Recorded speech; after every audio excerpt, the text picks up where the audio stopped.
Nothing like that first sip of coffee in the morning. Good morning, friends. Mark Holmes here with my buddy Cowboy Joe Boo, as well as Joe Bear in the house. And as always, I want to thank you guys for watching, commenting, subscribing, and being part of the Joe Boo Sports Report. Without you guys, it doesn't work without you guys. So let's get open for business here, and let's wake up the football gods.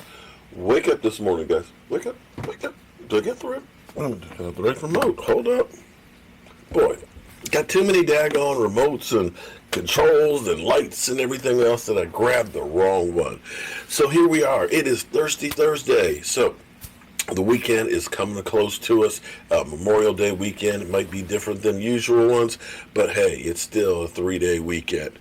So as we're sitting here, 6 months into Mike McCarthy being head coach of the Dallas Cowboys, the question you have to ask is, have the Dallas Cowboys had a great offseason or not? Have they improved themselves from where they were under Jason Garrett to where they are now?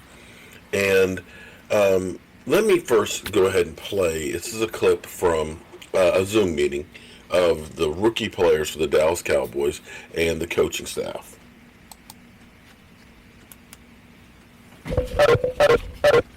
I do think it's a privilege to work and play for the Cowboys. And then the NFL changed my life. Everything we're doing right now as a staff, we're prepared for a 20-game season. I just thought I had done something. I had a chance by the Dallas Cowboys.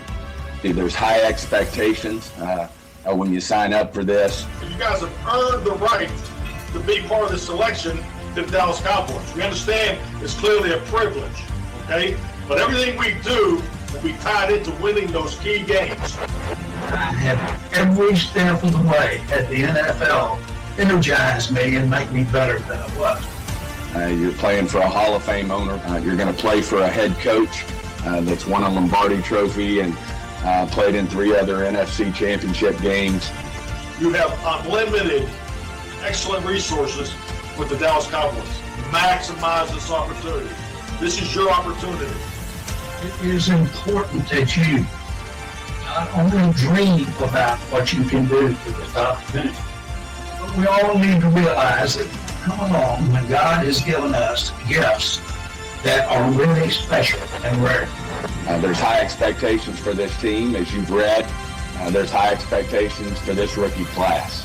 You're blessed individuals that have taken advantage of the talents that the Lord's given you, and you've prepared yourself for this. We want to enhance it, invest in you, and make this thing happen.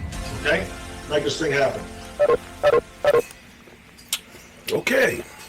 So that's a little taste of the Zoom call with the rookies and, Mike McCarthy and Jerry and Stephen Jones and things.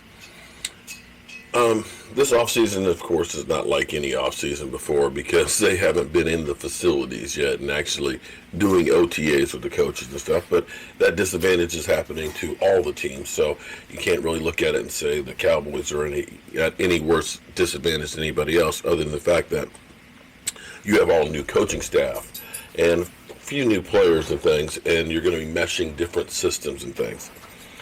Understand, if you're a rookie, and actually some of the Dallas Cowboy current players need to understand what that star means. The reason why they get so much publicity, the reason why people love them so much is not necessarily what they've done. They have to understand what these guys up here, my football gods, the guys that are the Hall of Famers, the guys that won those 5 Super Bowls and competed in 3 others, the Roger Staubachs, the Randy Whites, the Bob Lillies, the Dandy Don Merediths, the Bob Bullet Hayeses.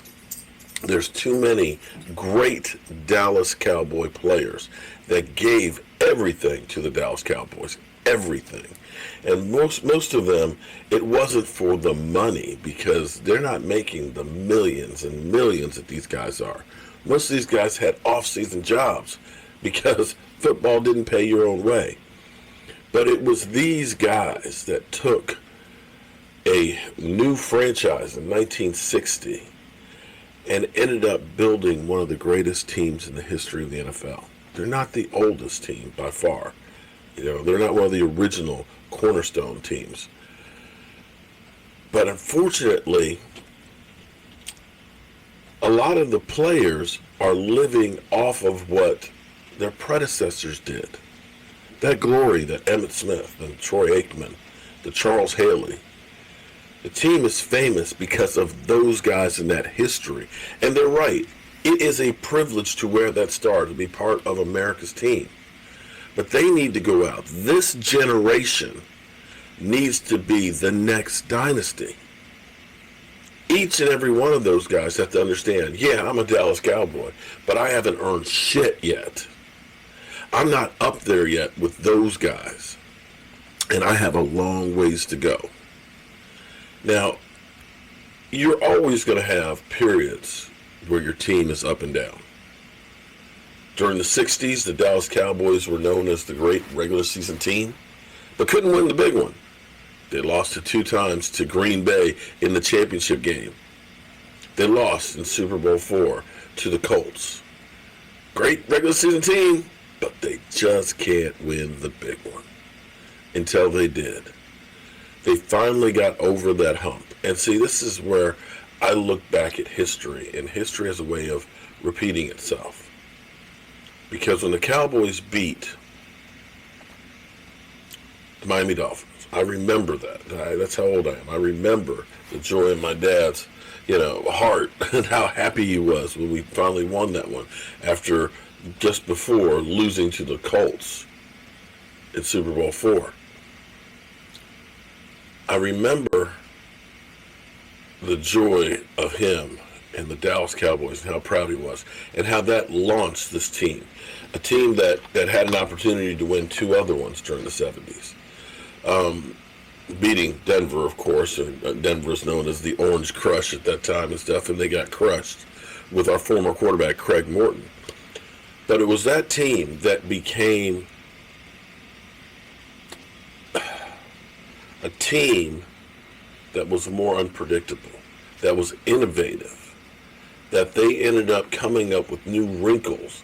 And that's the thing that's been lost for so long on this Dallas Cowboys team, where you looked at the Dallas Cowboys, we did some good things. We had some great players in there, for DeMarcus Wares, the Tony Romos, the DeMarco Murray, who had led the NFL in rushing. We did some great things, but we never had the innovation, the surprise, the hunger to get over the hump. And much like the 60s teams that were known as a great regular season team, but just can't win the big one, don't have the success in, the big games. That's right where we are with this team.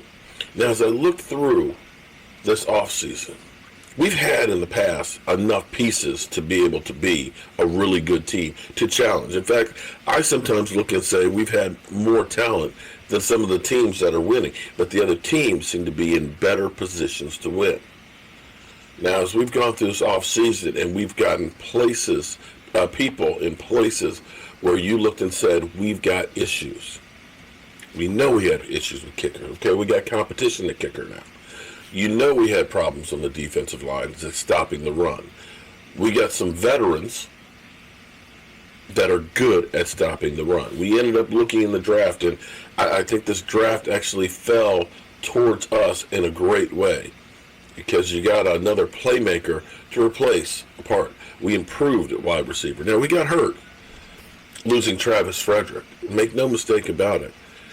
But all in all, this offseason seems to be like pieces have fallen in place. Regardless of what the talking heads will tell you that, the Eagles have done wonderful things and they're, ready to go. I was seeing Law Nation had posted Super Bowl contenders and they got the Eagles up in there. Okay, of course the Eagles up in there and the 49ers and, those teams and Packers. And of course then there's the Cowboys are down below. They seem to forget that we split those games with the Eagles, that the Cowboys actually, even under Jason Garrett, have owned their own division, that the Dallas Cowboys every other year have won the division. They seem to forget that In the NFC East, the team that wins the division doesn't repeat. But yet they're all on the Eagles bandwagon.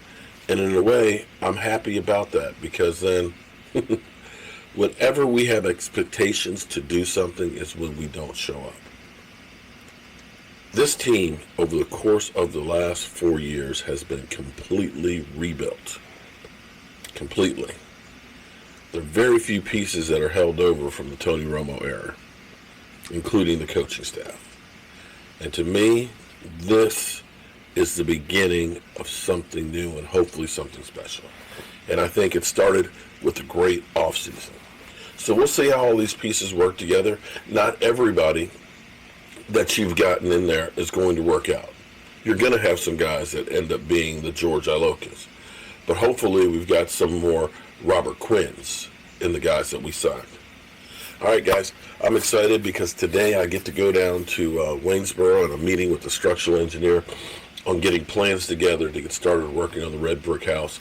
It is 200 years old, and I'm going to try and save a piece of history. So as always, I want to thank everybody out there for all that you do, and I will see you guys soon.